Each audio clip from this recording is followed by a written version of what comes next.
The Hargrave plantation lay sprawled across the Cumberland earth like a wound that never closed.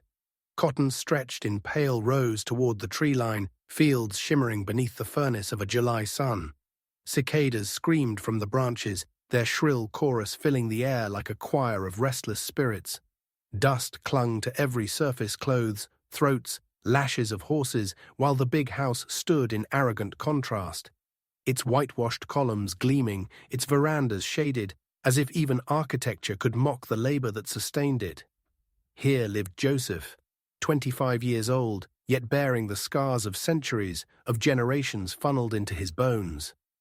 Unlike many on the place, he carried no trembling in his step, no glance that begged the ground for mercy. Inside him was something harder, a patience cold as iron pulled from fire, but that steel had been forged in ridicule, hammered in the furnace of boyhood humiliation. When Joseph was 7, the Hargrave mistress' silk dress, rustling like snakeskin, commanded him to stand in the yard before a gathering of guests. They had just finished a supper of pheasant and wine. They wanted spectacle to cleanse their palates. She pointed to him and laughed, saying the boy was slow, clumsy, lazy. To prove her point, she seized the dregs of soup from the table and flung it at his face. The broth burned his skin, trickled into his eyes, stung like acid. He gasped but did not cry. Their laughter rang out over him, tinkling like glass, merciless and sharp. Another time, at a Sunday gathering, Master Hargrave entertained his peers, not with music or song, but with Joseph's body. He ordered the child onto his hands and knees, commanded him to bark like a dog. "Crawl," he said, whip dangling loose at his side. The boy crawled, his palms scraping gravel, his knees bleeding into the dust, while the planter's children clapped their hands and squealed with delight. "Louder," they called. "Make him howl louder." And Joseph howled. Not because he wanted to, but because survival had a voice, and sometimes that voice had to sound like an animal. At 10, he was brought out into the yard for a different amusement. The master's visitors wanted sport, and the boy was made to kneel in the dirt. "Kick him," one said. "Let's see if he falls." Boots struck his ribs, his back, his thigh. The laughter of white men filled the Tennessee evening as Joseph gasped in the dust. They called him plaything, pet, slave. That word slave always hissed, like a chain dragged across stone. And yet, even then, he did not break. His silence was not weakness, it was storage. Every insult, every blow, every scalding drop of soup, he placed them somewhere deep inside, where time itself could not rot them. The plantation around him was a theater of contradictions. The master prided himself on civility, on polished manners, on Bible verses recited at Sunday dinners. But civility did not reach the quarters. There families lay packed into wooden huts with floors of beaten earth, their sleep pierced by whips, their dreams shattered by auctions. The smell of sweat and mildew clung to the walls like rot, and always, rising from the distance, came the sound of laughter spilling from the verandas, the laughter of those who called themselves gentlemen. Joseph's world was built on their hypocrisy. He saw it in the way Hargrave bowed before the preacher on Sunday morning, only to tie a man to the whipping post by afternoon. He saw it in the mistress's delicate hands, white as milk, that would strike a child across the mouth for forgetting, "Yes, ma'am." He saw it in the children's games, which were not games at all but rehearsals of cruelty, making dolls of rags and tearing them apart, making Joseph crawl so they could mount his back like riders. By adolescence, Joseph had already learned what most men never dared whisper, that survival was not obedience but memory. To live was to watch, to record, to endure until the hour came when endurance would turn to fire. The fields around him knew it. The soil, dark and heavy, remembered every drop of sweat, every groan. The river at the property's edge carried whispers down to towns that pretended not to hear. Even the horses in the stables seemed to watch with their dark, unblinking eyes when the lash cracked. Joseph believed the land itself was waiting for someone to carve justice into its silence. And so he grew, 25 years now, his back broad from toil, his hands calloused into stone. He moved with a stillness that unsettled some of the overseers, though they did not know why. He obeyed commands, yes. He bent when ordered, carried when told, endured what was demanded.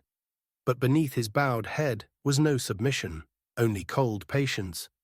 The years of mockery had not broken him. They had taught him. He understood now what he had not understood as a child. Cruelty was not random, not madness. It was design. The Hargraves did not humiliate because they could not help themselves. They humiliated because it reinforced the order of their world, because each insult drove nails deeper into the coffin of resistance. What they could not imagine was that the coffin they built would someday open, and something colder would climb out. And Joseph was that coldness. He carried it in his eyes, in the set of his jaw, in the silence he wore like a shield. He never forgot that first humiliation, soup dripping from his face as laughter rang like bells of damnation. He never forgot the sting of gravel in his palms as he crawled like a beast. He never forgot the boot against his ribs while the crowd jeered. Those memories followed him like shadows that lengthened but never faded. This was 1837. Tennessee's fields groaned with cotton, but in Joseph's chest another harvest ripened. Not of crops, of vengeance, silent, patient, inevitable. The Hargrave plantation stretched not only across acres of soil, but across the flesh of those bound to it. Joseph's life was measured not in days or years, but in tasks stacked upon tasks, burdens without end. He was strong, and because he was strong, he was never spared.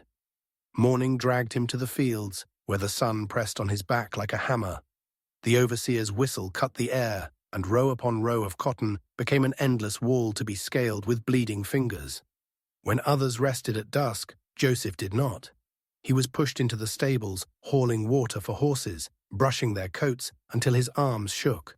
The smell of hay and manure clung to him as he staggered out, yet still he was summoned to the kitchen. There, sweat streamed down his temples as he chopped wood for the fire, scrubbed pans blackened with grease, carried water until his shoulders screamed. Only when the night was thick, when the stars flickered above the slave quarters, did he lie down. Not on a bed, not on straw, but on bare ground beside the shed. The earth became his mattress, the sky his roof. Even then he was not safe from interruption. One night, as he drifted toward sleep, Master Hargrave himself came storming from the house, whip in hand. Breathing too loud, he spat. The lashes fell, tearing the skin, not for labor undone, not for theft, not for rebellion, but for the simple sound of lungs drawing air. The others watched from the shadows, their eyes lit with sorrow, their mouths clamped shut. They had seen it all before. Joseph endured. But endurance was not numbness. It was the gathering of storm. The worst wound of his life did not come from whip or hunger, but from loss that mocked the very word family. His younger sister, Lydia, was barely 16 when Hargrave took her to auction. Joseph was made to stand in the square, wrists bound as she was displayed like cattle. Men prodded her arms, inspected her teeth. The bidding rose with laughter, a chorus of greed, until a stranger claimed her. She was pulled away while Joseph strained against his ropes, their eyes locked for the last time, wide with terror, and then the crowd roared its approval as if they had witnessed a fine bargain struck. He carried her face with him forever. Not a year later, his father Gray, bent, still stubbornly proud, was sent to carry a basket of corn across the yard. Age had made his hands shake, his steps falter. The basket slipped. Kernels spilled across the dirt. For that mistake, the overseer raised his whip.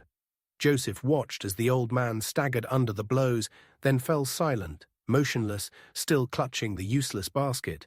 When Joseph ran forward, they held him back. He dropped it, the overseer sneered, and he paid the price. They dragged the body away, leaving the son kneeling in the dirt, chest heaving, eyes burning holes into the night. The world expected Joseph to collapse beneath these weights, to become like so many others. Bent, broken, resigned. But Joseph did not collapse. The wound in him only deepened, became a cavern where patience sharpened into resolve. The plantation's rhythm continued as if nothing had happened. The master dined on roast and wine. The mistress scolded the servants over dust on the silver. The children played beneath the trees, and in the quarters, silence fell heavier than any lash. No one spoke of Lydia. No one mentioned the old man's name. To speak was to invite punishment. But silence was not forgetfulness. In silence, memory grows teeth. Joseph's body was used until it was ragged, but his spirit never left him. He rose each day, shoulders squared, eyes steady. He never shouted, never wept before them. He gave them nothing of his soul, yet inside he recorded every cruelty like an accountant balancing a ledger. Work from dawn, stables by dusk, kitchen at night, sleep on dirt, sister sold, father beaten. Whip across his own back for breathing too loud. Each entry was etched deep, and he swore that one day the balance would shift. What the Hargraves did not understand was that Joseph had learned to see their world more clearly than they themselves did. He saw how the master strutted in town, boasting of control, declaring that his slaves would never dare raise their heads. He saw how the mistress masked her cruelty with piety, praying aloud while hurling insults at the very hands that washed her clothes. He saw how the children, growing fat on stolen food, absorbed the habits of power like milk, learning to mock, to order, to strike. The plantation's hypocrisy was everywhere. On Sundays, they gathered the enslaved beneath an oak tree to hear a sermon about obedience, about the will of God. "Servants, obey your masters," the preacher intoned, while Hargrave nodded proudly. Joseph stood at the edge of the crowd, listening. His face betrayed nothing, but inside he seethed. He had seen the same preacher drink whiskey in the master's study, laughing about the price of a boy sold downriver. Was this obedience? Was this God? No, Joseph thought, this was theatre, and the script was written in blood. When night fell and the stars burned above the quarters, Joseph sometimes walked to the river's edge. There the air smelled of mud and fish, and the water whispered against the banks. He stood still, listening, as if the current carried voices from beyond. He thought of Lydia. Was she alive? Was she suffering? He thought of his father, now buried beneath unmarked soil. The river seemed to answer with its endless murmur, "Wait, watch, endure." And Joseph did. He waited, he watched, he endured. Years of labor did not strip him of strength, they built it. Years of loss did not drain him of will, they hardened it. The overseers saw only a body to exploit, the master saw only property to command. None of them saw the storm rising behind his quiet eyes. None of them saw that each humiliation only added fuel to a fire that had not yet been lit. The Hargrave plantation thought it owned him. It did not. It owned only his labor, his body bent to command. His memory, his patience, his rage, they belonged to him alone, and he guarded them as a miser guards gold. Thus Joseph lived under watch, every move marked, every sound measured, every gesture scrutinized. And still, beneath their eyes, he gathered his strength in silence. They thought silence meant submission, but silence was the forge. What they could not hear was the faint ringing of metal being sharpened inside him, a blade invisible, growing keener with every injustice. Someday it would strike. Master Hargrave was a man who never let silence rest. He filled the air with proclamations, with oaths of his own superiority, as though words themselves were weapons. In the town square, he liked to stand with other planters, puffing his chest and declaring that his slaves were the most obedient in the county. "They know their place," he crowed, "and I'll see to it they never forget. Not a head among them will rise while I live." The men around him laughed, raising their glasses, spitting tobacco juice into the dust. For Joseph, such words were not mere boasts. They were chains spoken aloud, forged in public. And Hargrave was never content with words alone. He turned cruelty into spectacle, punishment into theatre. One afternoon, as the square bustled with vendors and townsfolk, Joseph walked at his master's side, carrying a heavy sack of cornmeal. The sun beat down, sweat glistened on his brow, yet he moved steady, his eyes lowered. A passerby, perhaps too polite to bow deep enough, distracted him for a moment. Hargrave's eyes flashed. Without warning, the man swung his riding whip across Joseph's face. The crack tore the air, tore the skin. Pain burned down his cheek as blood welled. "Trash," Hargrave spat, his voice loud enough for all to hear. "Even animals know to bow." The townsfolk chuckled, some shaking their heads in mock pity. Joseph stood rigid, blood dripping, eyes fixed on the ground. The whip burned, but the laughter burned deeper. That day, humiliation etched itself into his skin, a scar that never faded. From that moment, Joseph began to prepare. His strength, once wasted on endless labor, found a new purpose: calculation. He memorized the plantation not as a servant but as a mapmaker, charting routes and rhythms. He learned which floorboards creaked in the big house and which ones stayed silent beneath careful steps. He counted the exact number of stairs leading from the master's bedroom down to the main hall. He marked the times when the household sank into sleep and when the overseer's drunken snores rumbled through the night air. Every detail became ammunition. At dusk, while others slumped in exhaustion, Joseph lingered by the stables. He watched how the horses twitched their ears at the faintest sound, how they seemed to sense things before men did. He learned which animals stamped in warning and which ones stayed quiet. He whispered to them in the dark, not words but breaths, until they recognized him as no threat. He knew that when the time came, their snorts would not betray his passing. Behind the shed where he slept, Joseph dug into the earth with his bare hands, scraping a hollow beneath the roots of an old cedar. There he hid the beginnings of escape: a coiled rope, knotted tight, a crust of bread wrapped in cloth, a tin cup that glinted when the moon touched it. Small things, but each one carried the weight of survival. By day he played his role, obedient, silent, steady. By night he rehearsed the movements of freedom. He paced the length of the shed, stepping lightly, listening for the creak of wood. He timed himself slipping from shadow to shadow, testing how long it took to reach the riverbank. He pressed his hand against the bark of trees until he knew their texture in the dark, guiding markers for the journey he planned. Yet preparation was not only in movement, it was also in patience. Joseph understood that rage was a fire too easily spotted, too quickly smothered. Patience was colder, sharper. It could pass unnoticed until the moment it struck, and so he buried his fury deep, letting only silence show. The overseers mocked him for it. "That one don't talk much," they said, eyes like a mule, dull and slow. They thought silence meant emptiness, but Joseph's silence was a mask. Behind it, calculations ticked like a clock. Sometimes, lying on the bare ground, he recalled his sister's face at the auction block, his father crumpled in the dust. He pressed these memories into himself as though they were nails driven into wood. He refused to let them dull with time. Memory was his arsenal, and every cruelty stored there would have its answer. Master Hargrave, blind in arrogance, never noticed. He continued to boast in town, lashing Joseph publicly when it pleased him, calling him human trash, while the crowd laughed. Each insult, each strike of the whip only sharpened Joseph's resolve. Hargrave thought he was breaking a man. He was not. He was building a blade. By midsummer, Joseph knew the house better than its owners. He knew that the latch on the back door stuck unless lifted at just the right angle. He knew that the mistress kept the pantry keys in a jar by the hearth.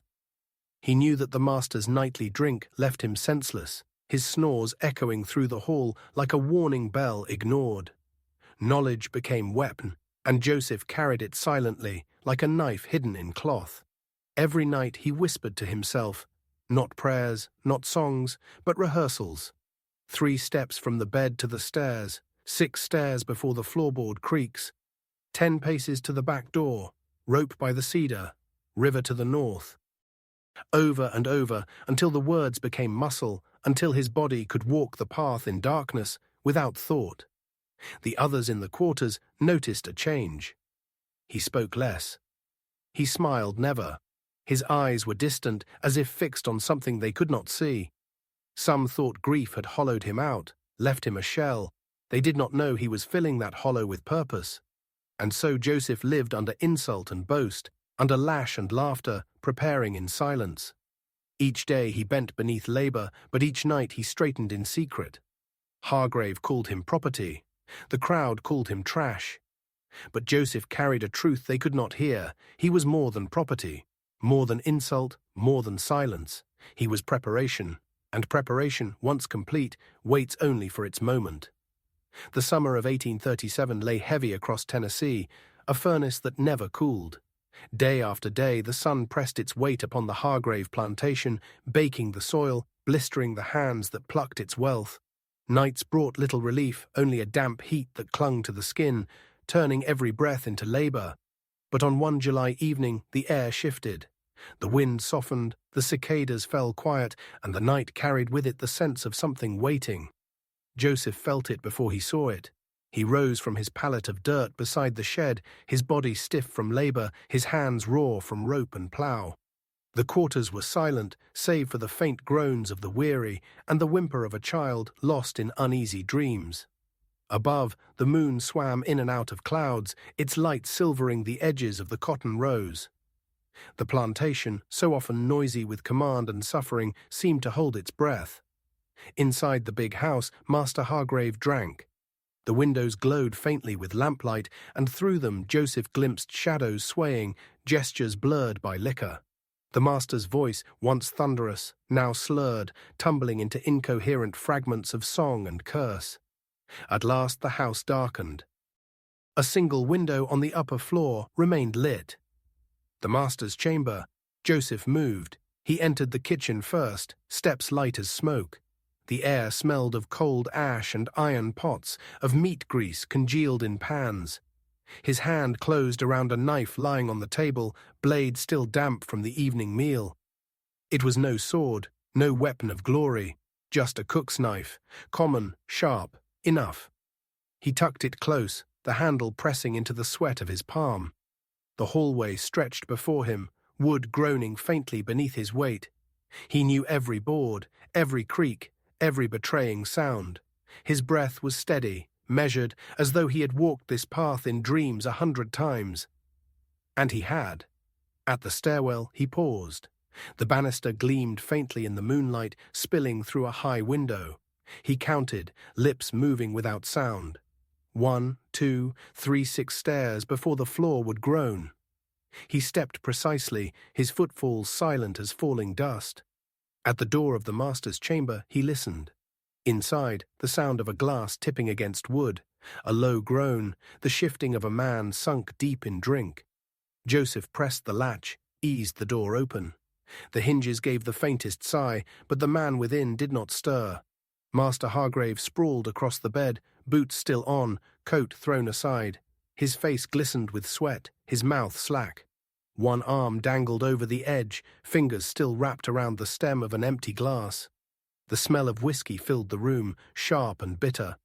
Joseph stepped closer, the knife catching the faint glimmer of lamplight. He did not hesitate. Hesitation was for men uncertain, for men who still weighed mercy against justice. Joseph had long ago done the weighing. Tonight was not decision, it was execution. With one precise stroke he cut. The blade slid across flesh, and breath turned to gurgle. Hargrave jerked once, eyes snapping wide in drunken shock, then fell still. The glass dropped from his hand, shattering against the floor. Blood soaked the sheets, dark as oil in the dim light. The man who had called Joseph property, who had whipped him in public, who had laughed at his sister's sale and his father's death, now lay silent, reduced to meat and stain. Joseph stood over him for a moment, not in triumph, not in cruelty, but in certainty. The silence of the room pressed heavy, yet within Joseph's chest, the air felt lighter, as if the weight of years had lifted, if only slightly. He reached down, unfastened the ring of keys from the belt at the dead man's waist. They jingled faintly, a sound of freedom disguised as metal. He moved quickly, down the hall, down the stairs, past the portraits of ancestors whose painted eyes glared down from gilded frames. Their empire of cotton and blood had lost its air. In the kitchen he unlocked the back door. The iron latch gave way with a click that seemed louder than thunder. He slipped into the night, closing the door behind him. The air outside was thick with the smell of hay and damp soil. The stables loomed nearby, their shadows restless. Horses stirred, snorting, stamping their hooves as if they knew. Joseph paused, hand resting on a wooden beam, and for a moment the animals grew still. He moved past them, their eyes reflecting faint glimmers of moonlight, not alarm, but acknowledgement. The path to the river stretched before him, narrow, winding, edged by tall grass whispering in the breeze. Joseph moved swiftly, his body guided by memory, every turn rehearsed 100 times in silence. His rope and crust of bread waited beneath the cedar behind the shed. He seized them, tucking them into the sack he had fashioned. Then onward. Behind him, the big house loomed pale against the night, its windows dark save for the chamber where blood now soaked into linen. The silence seemed to swell, broken only by the faint murmur of the river ahead. Joseph did not look back. To look back was to risk being seen by ghosts. Instead he walked, each step steady, the knife still in his hand, the keys heavy in his pocket. The river's breath cooled his skin, carried the scent of mud and escape. Its dark water stretched northward, toward lands whispered of in the quarter's lands, where men did not bow, where women were not sold, where children were not torn from their mothers' arms. As he reached the bank, he paused, listening. No shouts, no alarms. The night was his ally. He crouched low, touched the water with his fingers. It was cool, alive, endless.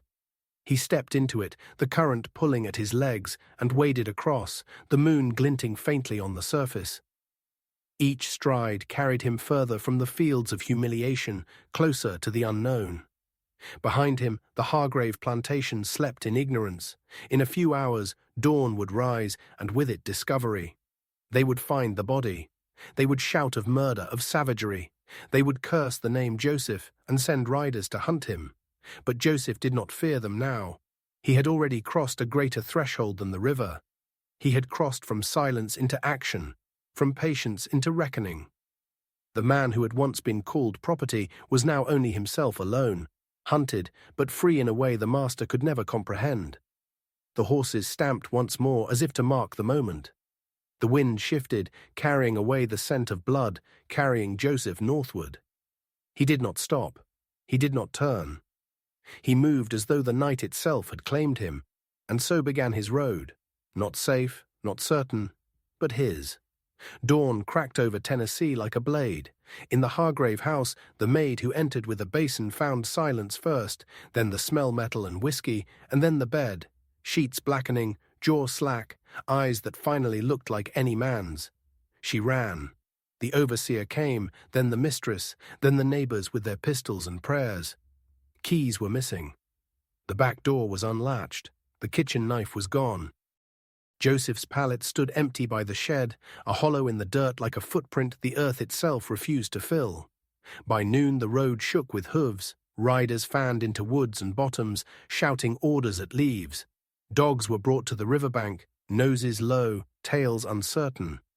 They whined at the water's edge as the current moved north with a secret it would not surrender. The mistress wailed that God had been mocked. The overseer swore he'd bring back a body and a lesson. But the river gave no lesson, only distance. In town, the papers found their headline before they found the truth. Savage cruelty, one column sneered, the Negro ingratiate turning on his Christian benefactor.